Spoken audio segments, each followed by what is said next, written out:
आज का दिन अजीब था। सूरज डूब रहा था जब उसे उगना था। मिथु ने अपनी आंखें खोली और सीधे बिस्तर से सिर के बल गिर गया। शेरू कुत्ता मिथु के बिस्तर पर बैठ गया और चादर ओढ़कर खर्राटे लेने लगा। ब्रश करने के बजाय मिथु ने अपने बालों में टूथपेस्ट लगाया और कंघी करने लगा। फिर उसने मोजे हाथों में पहने और दस्ताने पैरों में पहनने की कोशिश की। नाश्ते में उसने कटोरे में दूध और चम्मच से अनाज पीने की कोशिश की।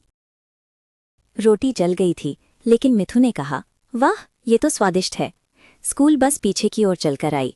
हॉर्न की जगह बाय बाय चिल्लाया। पक्षी जमीन पर दौड़ रहे थे और गायें बादलों में उड़ रही थी। स्कूल में शिक्षक ने बच्चों से पाठ पढ़ाया, पर सारे अक्षर उल्टे थे।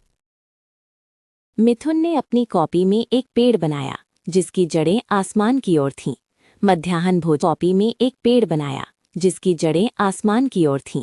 मध्याह्न भोजन में सभी ने पहले मिठाई खाई और दाल रोटी बाद में। एक मेंढक ने उड़ते हुए कीड़े को नहीं, बल्कि जमीन पर पड़े एक सेब को पकड़ा। छुट्टी की घंटी बहुत धीरे से बजी, जैसे कोई फुसफुसा रहा हो। घर आते ही शेरू ने मिथु को गेंद फेंकी। गेंद आसमान में नहीं, बल्कि जमीन के अंदर तेजी से चली गई। मिथु की पतंग उसे नहीं, बल्कि पेड़ को उड़ाने की कोशिश कर रही थी। उसने एक गड्ढा खोदा और उसमें पानी की बाल्टी डाली। फिर उसने मिट्टी के महल बनाए और उन्हें हवा में तैरने दिया। शाम को पड़ोस की बिल्लियां कुत्तों की तरह भौंक रही थीं। घर के अंदर घड़ी उल्टी दिशा में टिक टिक कर रही थी। रात का खाना टेबल के नीचे खाया गया, ना कि ऊपर। खाना ठंडा था, वे नीचे खाया गया, ना कि ऊपर।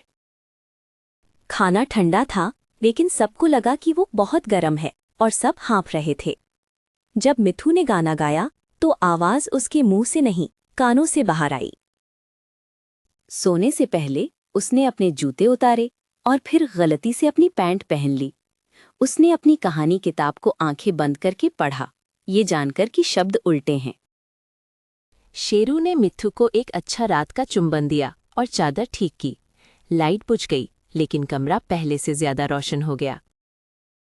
मिथु को पता था कि जब सूरज अगले दिन उगेगा तो वो जरूर फिर डूबेगा।